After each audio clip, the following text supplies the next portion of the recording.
రాజన్న రాజ్యం మళ్లీ తీసుకురావాలనే సంకల్పంతో సమాధి వద్ద 2017 నవంబర్ 6న మొదలైన ఈ యాత్ర శ్రీకాకుళం జిల్లా ఇచ్చాపురంలో 2019 జనవరి 9న ముగిసింది.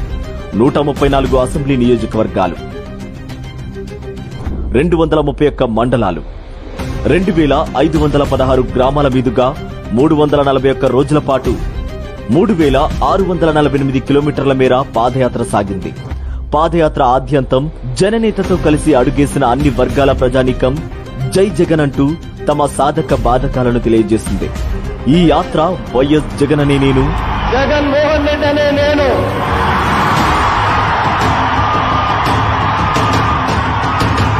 ఆంధ్రప్రదేశ్ రాష్ట్ర ముఖ్యమంత్రిగా